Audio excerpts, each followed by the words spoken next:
Don't make it joke. Ukiona Mungu anakuja mbele yako anasema na God is wewe, speaking to you, kamata sana kile Mungu anachosema hold na that wewe. what God is talking to you. Kitu nimekigundua ndani ya Things makanisa, I've realized in the churches, na hii ni mzaha mkubwa sana and this is the biggest joke. ambao nimegundua imetengeneza dhambi It has created a sin ndani ya maisha ya watu. in the people's life.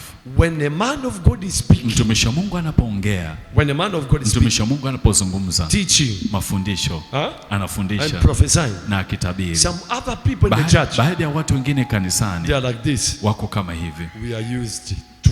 Tumezoea, We are used. tumezoea.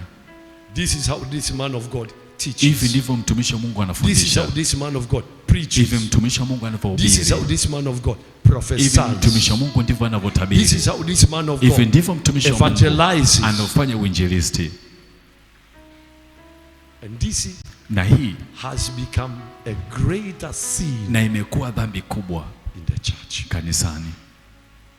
Many people Watu wengi are not doing what? hawafanyeje? Stepping ahead Hawapigi hatua mbele because of this sin. kwa sababu ya hii dhambi.